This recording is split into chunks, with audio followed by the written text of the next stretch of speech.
Shashank Australia में ही रहता है और उधर ही रहकर डॉक्टरी की पढ़ाई कर रहा है। अभी कुछ दिन पहले ही उसकी पढ़ाई कंप्लीट हुई। अब वह अपने देश इंडिया आने की तैयारी कर रहा है।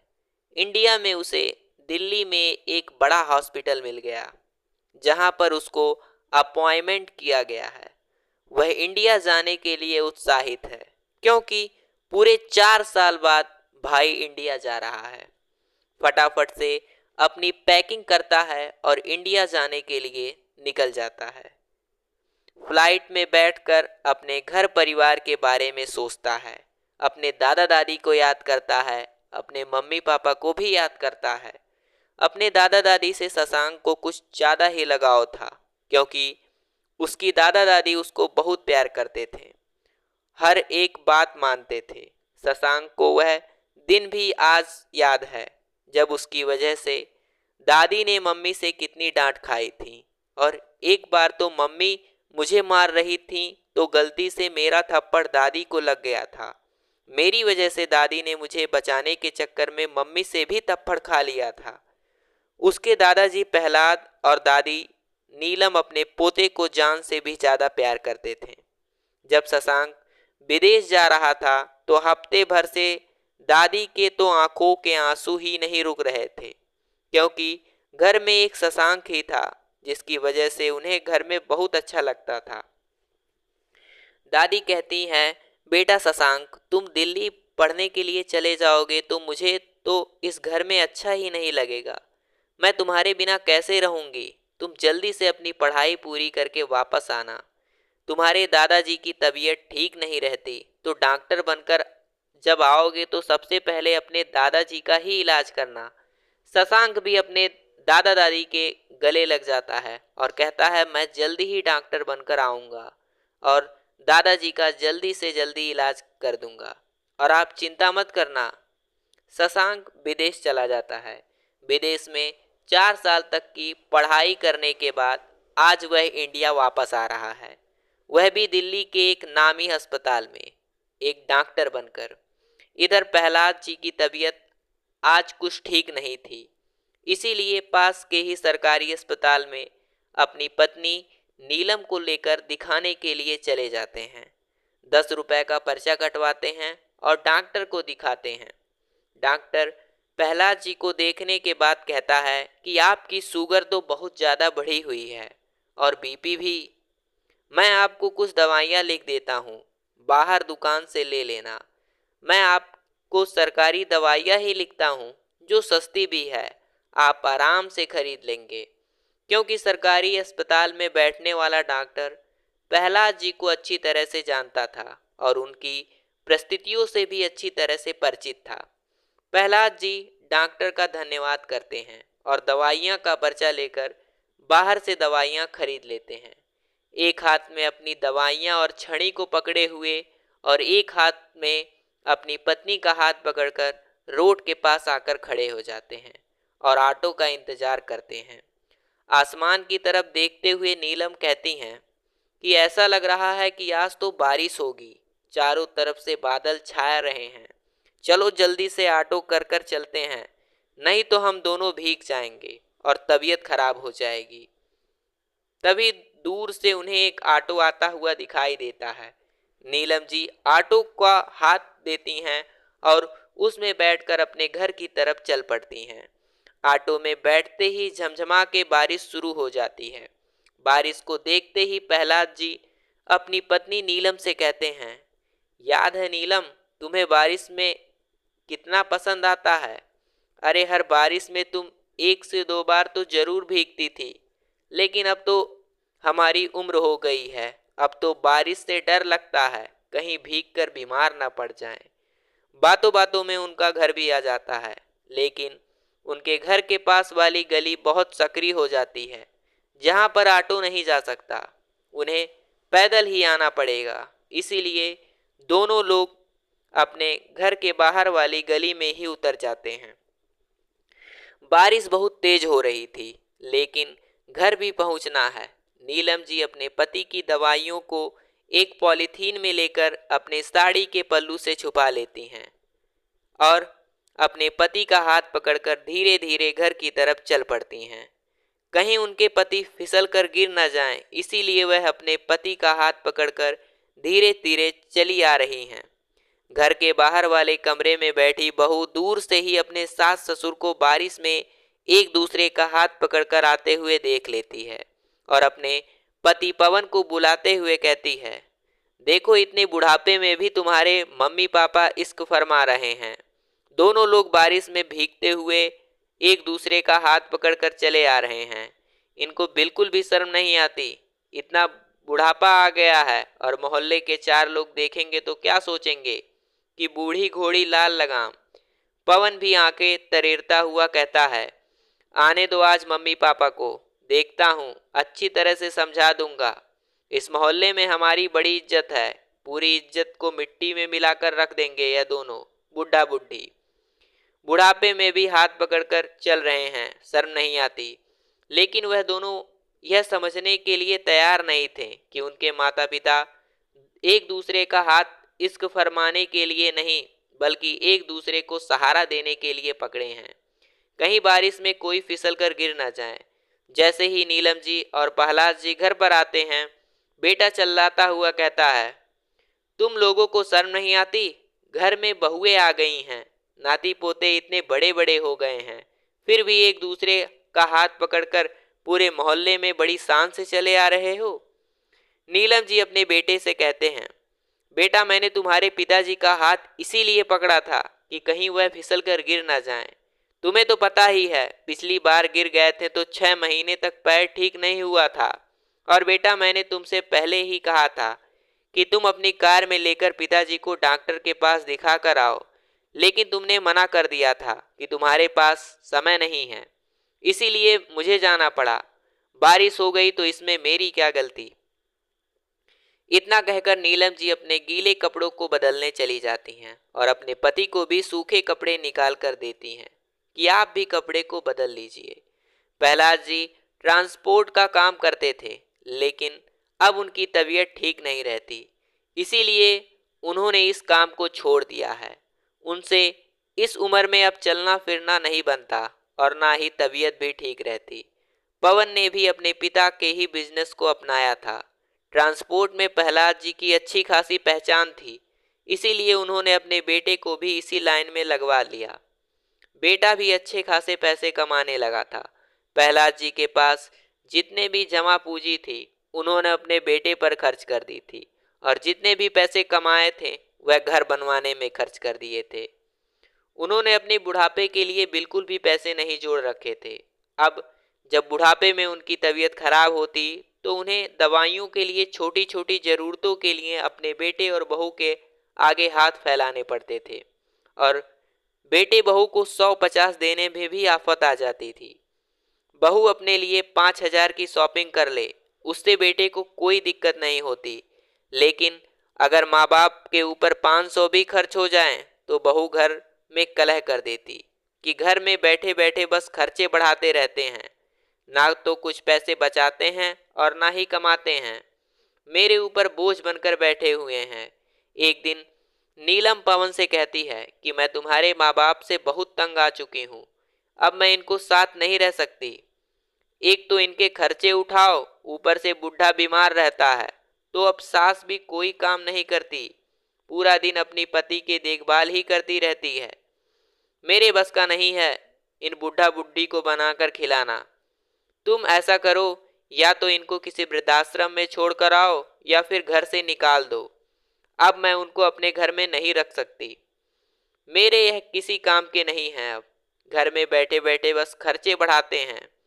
बेटे को भी लगता है कि माँ बाप पर पैसे खर्च करना फालतू ही है, हम उनको अपने साथ नहीं रखेंगे। कहता है तुम चिंता मत करो नीलम, मैं हफ्ता 10 दिन में इन लोगों को घर से निकालने का इंतजाम करता हूँ। 10 दिन बाद पवन अपने माता पिता को कहता है, मैं दिल्ली में एक बड़े डॉक्टर से बात की है और सोचा कि आपको उधर अच्छे डॉक्टर से दिखा दूं। आपकी तबीयत बहुत खराब रहती है, एक बार अच्छे डॉक्टर को दिखा दूंगा तो आपकी तबीयत ठीक हो जाएगी। बहू भी बेटे की हाँ में हाँ मिलाती है और कहती है, सही कह रही हो आप, पापा को एक बार दिल्ली में बड़े डॉक्टर को दिखा दो, फिर इनकी तबीयत ठीक हो जाएगी। प्रहलाद जी नीलम जी अपने बेटे बहू की इतनी चिकनी चुपड़ी बातों को सुनकर आश्चर्यचकित रह जाते हैं। उन्हें तो समझ नहीं आता कि उनका बेटा बहू उन्हें दिल्ली जैसे बड़े शहर में दिखाने के लिए कैसे तैयार हो गए। वह तो उन्हें इधर पास के अस्पताल तक दिखाने नहीं ले जाते, तो दिल्ली कैसे ले जाएंगे। नीलम जी कहती हैं, बेटा तुम अपने पिता को इतनी दूर तक दिखाने ले जाओगे, इससे अच्छा है कि तुम पास के ही किसी अच्छे डॉक्टर को दिखा दो, तो वह ठीक हो जाएंगे। अरे माँ, आप भी कैसी बातें करती हो। मैंने अपने एक मित्र से बात की है, वह दिल्ली के एक बड़े हॉस्पिटल में काम करता है। उसके साथ ही मैं पिताजी को बड़े डॉक्टर को दिखा पाऊंगा। मैंने उससे सारी बात कर ली है, बस आप कल चलने की तैयारी कर लो। परसों का अपॉइंटमेंट मिला है हमें। अपने एक दो जोड़ी कपड़े भी लेकर चलना, क्योंकि उधर 2-4 दिन रुकना पड़ सकता है। पवन की बातें सुनकर नीलम जी को लगता है शायद उनका बेटा अब सुधर गया है। उसे अपने पिता की चिंता होने लगी है, इसीलिए वह अपने पिता को दिखाने के लिए दिल्ली जैसे बड़े डॉक्टर के पास ले जा रहा है। वह भी खुश होकर अपने पति के बैग को पैक कर लेती हैं और दूसरे दिन ही प्रहलाद जी नीलम जी अपने बेटे बहू के साथ दिल्ली के लिए निकल पड़ते हैं। पवन दिल्ली और नीलम प्रहलाद जी को दिल्ली के एक बहुत बड़े अस्पताल के सामने लेकर आते हैं। उस अस्पताल को देखकर नीलम जी की आंखें चौंधिया जाती हैं। अरे इतना बड़ा अस्पताल, इतनी बड़ी बिल्डिंग तो मैंने आज तक नहीं देखा। इतने बड़े बड़े डॉक्टर, कितनी सारी नर्सें घूम रही हैं। पवन अपने माता पिता को अस्पताल के बाहर एक पेड़ के नीचे बैठा देता है और कहता है, आप इधर ही बैठो, अभी आपने मित्र से मिलकर आता हूँ और डॉक्टर के बारे में पता करके आता हूँ कि डॉक्टर कहाँ पर बैठता है। इतना कहकर पवन और उसकी पत्नी उधर से निकल जाते हैं। नीलम जी और प्रहलाद जी अपने बेटे के आने का इंतजार करने लगते हैं कि कब बेटा आएगा और उन्हें डॉक्टर के पास दिखाने ले जाएगा। लेकिन इंतजार करते करते 2 घंटे बीत गए, ना ही बेटा आया और ना ही बहू वापस आई। अब तो उन्हें चिंता होने लगी कि बेटा अभी तक उन्हें लेने क्यों नहीं आया। अब दोपहर से शाम होने लगी थी, लेकिन बेटा बहू का कोई अता पता नहीं था। वह तो इस बात को समझ ही नहीं पा रहे थे कि उनके बेटे बहू उन्हें दिल्ली जैसे शहर में बड़े डॉक्टर को दिखाने के लिए क्यों लाएं, बल्कि अपने बूढ़े माता पिता को दिल्ली में छोड़ने के लिए आए हैं। माता पिता से पीछा छुड़ाने के लिए उन्हें दिल्ली छोड़कर चले गए। नीलम जी अस्पताल के बाहर ही घबराए से चारों तरफ अपने बेटे को ढूंढती रहती, लोगों से पूछती रहती कि उन्होंने मेरे बेटे बहू को देखा है क्या। लेकिन दिल्ली जैसे शहर में कौन किसको जानता है। प्रहलाद जी को शक होने लगता कि उनका बेटा बहू उन्हें दिखाने के लिए नहीं, बल्कि उन सब को छोड़ने के लिए आए थे। हमें दिल्ली जैसे भीड़भाड़ वाले शहर में भीख मांगने के लिए छोड़कर चले गए, बेसहारा कर दिया हमें। एक बार भी नहीं सोचा अपने बूढ़े माँ बाप के बारे में। नीलम जी को जब पता चलता है कि उनके बेटे बहू ने उन्हें छोड़कर चले गए हैं, तो उन्हें अपने पति के कंधे पर सर रखकर फूट फूट कर रोने लगती और सोचती, कैसे किस्मत पाई है हमने। पूरी जिंदगी इतने संघर्षों से निकाली और अपने बेटे के लिए इतना कुछ किया, और बुढ़ापे में उनके बेटे ने ही उन्हें सड़कों पर भीख मांगने के लिए छोड़ दिया। पूरी रात नीलम जी रोते रोते गुजार देती हैं। सुबह होते ही पास के ही ढाबे से वह अपने पति के लिए और अपने लिए एक एक कप चाय लाती हैं। उनके हाथ में तो इतने पैसे भी नहीं थे कि वह कुछ दिनों तक अपने खाने पीने का भी खर्चा चला सकें। 2-4 दिन बाद वह उसी पेड़ के नीचे चबूतरे पर सो जाते हैं और जितने पैसे होते हैं उससे थोड़ा बहुत खा पीकर अपना गुजारा कर लेते हैं। 2-4 दिन में ही उनके सारे पैसे खत्म हो जाते हैं। अब तो उन्हें समझ नहीं आ रहा था कि दिल्ली जैसे शहर में अपने बीमार पति के साथ कैसे गुजारा करें। जिस ढाबे से नीलम जी चाय और नाश्ता लेकर आती थी, वह उसी ढाबे वाले के पास जाती हैं और कहती हैं, बेटा कोई काम हो तो मुझे दे देना, मेरे पास तो खाने के लिए भी पैसे नहीं हैं, कुछ काम कर लूंगी तो खाने के लिए पैसे निकाल लूंगी। ढाबे वाले व्यक्ति कहता है, माता जी आप चाहें तो मेरे ढाबे के बर्तन धुल सकती हैं, उसके बदले में मैं आप दोनों को कुछ पैसे दूंगा और साथ में सुबह शाम चाय भी दूंगा। अब नीलम जी क्या करती, कोई दूसरा रास्ता भी नहीं था उनके पास। किसी तरह से अपना और अपने पति का गुजारा करने लगती हैं। शशांक भी दिल्ली में आ चुका था। उसका दिल्ली के नामी हॉस्पिटल में पहला दिन था। वह होटल से तैयार होकर अस्पताल के लिए निकल पड़ता है। पूरे दिन की ड्यूटी करने के बाद शाम को जब वह अपनी कार में बैठकर जाने लगता है तो देखता है कि अस्पताल के बाहर जो चाय का ढाबा है उस पर ऐसा लग रहा है कि जैसे उसके दादा दादी और उसके पास ही छड़ी रखे दादाजी बैठे हों।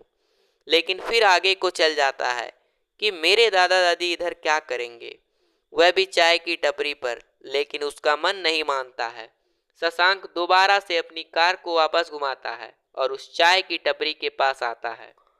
और जैसे ही उधर आता है तो वह देखकर दंग रह जाता है कि अरे यह तो सच में उसके दादा दादी हैं और दादी चाय के बर्तन धुल रही हैं। दादाजी उधर ही एक कुर्सी पर बैठे हुए हैं। मैं अपनी दादी को आवाज देता हूँ, दादी आप इधर क्या कर रही हो? जैसे ही दादी मुझे देखती हैं तो वह बर्तन छोड़कर मेरे पास आ जाती हैं और मेरे गले लगकर फूट फूट कर रोने लगती हैं। मुझे कुछ समझ में नहीं आ रहा था कि दादी इधर बर्तन क्यों धुल रही हैं और मेरे दादाजी इधर अकेले क्यों हैं। मेरे मन में हजारों सवाल उठ रहे थे। मैं दादी को तसल्ली देता हूँ और कहता हूँ, दादी आप चिंता मत करो, मैं आ गया हूँ। आप बताओ क्या बात है, आप इधर क्या कर रही हो, इधर कैसे आई? दादी रोते रोते अपनी सारी आप बीती मुझे बताती हैं। मैं सुनकर दंग रह जाता हूँ और अपने मम्मी पापा पर मुझे बहुत गुस्सा आता है। दादाजी भी अपनी कुर्सी पर बैठे बैठे रो रहे हैं और खांस रहे थे। मुझसे दादाजी की स्थिति देखी नहीं गई और मैं सबसे पहले अपने दादाजी को हॉस्पिटल में भर्ती कराता हूँ और हफ्ते भर उनका इलाज करता हूँ। हफ्ते भर में वह अच्छी तरह ठीक हो जाते हैं। जब दादा दादी अच्छी तरह ठीक हो जाते हैं फिर मैं घर जाने का प्लान बनाता हूँ। दादा दादी को अभी मैं घर लेकर नहीं जाता। जैसे ही घर पहुँचता हूँ मम्मी पापा मुझे देखकर बहुत खुश हो जाते हैं। मैं अपनी मम्मी से दादा दादी के बारे में पूछता हूँ कि वह किधर हैं, तो मम्मी झूठ बोल देती हैं कि वह दोनों बिना बताए पता नहीं कहाँ घूमने फिरने चले गए, बताकर भी नहीं गए। मैं मम्मी के दोहरे व्यवहार को देखकर बहुत दुखी था कि मेरी मम्मी दादा दादी के साथ ऐसा कैसे कर सकती है। फिर मैं अपने मम्मी पापा से कहता हूँ, आप लोग मेरे साथ घूमने चलिए, आप लोगों को मैं विदेश घुमाने ले चलता हूँ। मैं मम्मी पापा को उनकी गलती का एहसास दिलाना चाहता था, इसीलिए उनको घुमाने के लिए एयरपोर्ट पर बैठाकर मैं उधर से निकल गया दादा दादी के पास। और पूरा दिन मैं मम्मी पापा को एयरपोर्ट पर बैठे बैठे मेरा इंतजार करने देता, लेकिन मैं उनके पास नहीं गया। पूरा दिन मम्मी पापा का इंतजार कराने के बाद शाम को मैं उनके पास जाता हूँ। मुझे देखते ही मम्मी पापा मुझसे लिपटकर रोने लगते हैं। बेटा तुम हम दोनों को छोड़कर कहाँ चले गए? मुझे तो कितनी घबराहट हो रही थी और तुम्हारे पापा तो कब से परेशान होकर इधर उधर घूम रहे हैं। अरे कम से कम बता तो सकते थे कि कहाँ जा रहा हूँ। मुझे इधर अकेला छोड़कर चले गए। अपनी माँ के मुंह से इस तरह की बातें सुनकर शशांक कहता है, क्यों माँ, जब आपने दादा दादी को अकेला छोड़ा था तो सोचो उनको कैसा लगा होगा, और आप तो कभी उनको वापस लेने भी नहीं आए। आपको तो पता ही नहीं कि वह कहाँ हैं, कैसे हैं और हैं भी या नहीं। मेरी बात सुनते ही मम्मी पापा के तो पसीने छूट गए। मम्मी पापा सब का जमीन पर बैठ गए। उनके मुंह से एक भी शब्द नहीं निकल रहा था, सिर्फ आंसू निकल रहे थे और उन्हें अपनी गलती का पश्चाताप हो गया था। मैंने अपने पापा से कहा, पापा आप सोचो कि सिर्फ कुछ घंटों के लिए मैंने आपको छोड़ दिया तो आपको कितना बुरा लगा। क्या सोचो लिया है आपने और अपने दादाजी के साथ कितना गलत व्यवहार किया। सोचो अगर ऐसा व्यवहार मैं आपके साथ करता, हमेशा के लिए छोड़कर चला जाता, तो आपको कैसा लगता? बेटा, मुझसे बहुत बड़ी गलती हो गई, मुझे माफ कर दो। मम्मी पापा दोनों ही अपनी गलती का पश्चाताप करते हुए रोने लगते हैं। तभी शशांक अपने दादा दादी को मम्मी के पास लेकर आता है। अपने माँ बाबूजी को सामने देखकर पवन उनके पैरों में गिर जाता है और कहता है, बाबूजी, मैंने आपके साथ बहुत बुरा किया है, मुझे माफ कर दो। मेरे ही बेटे ने जिंदगी को बहुत बड़ी सीख मुझे सिखा दी। अब आप दोनों घर चलो, आप दोनों को मैं बहुत अच्छे से रखूंगा, कभी कोई तकलीफ नहीं दूंगा। प्रहलाद जी और नीलम जी अपने बेटे और बहू को माफ कर देते हैं और सभी लोग हंसी खुशी फिर से गांव में आकर रहने लगते हैं। शशांक भी खुश है कि उसके मम्मी पापा सुधर गए और दादी बाबा को अच्छी तरह से रखेंगे। वह अपने मम्मी पापा को अच्छी तरह से समझा देता है कि अब दादा दादी के साथ कभी गलत व्यवहार मत करना, नहीं तो मुझसे बुरा कोई नहीं होगा। तो दोस्तों, आपको यह कहानी कैसी लगी? अगर अच्छी लगी तो वीडियो को लाइक करके चैनल को सब्सक्राइब करना मत भूलिएगा। और क्या मम्मी पापा ने पवन को माफ कर कर सही किया है गलत, कमेंट बॉक्स में अपनी राय जरूर दीजिएगा। फिर मिलेंगे एक नई कहानी में एक नई सीख के साथ, तब तक के लिए धन्यवाद।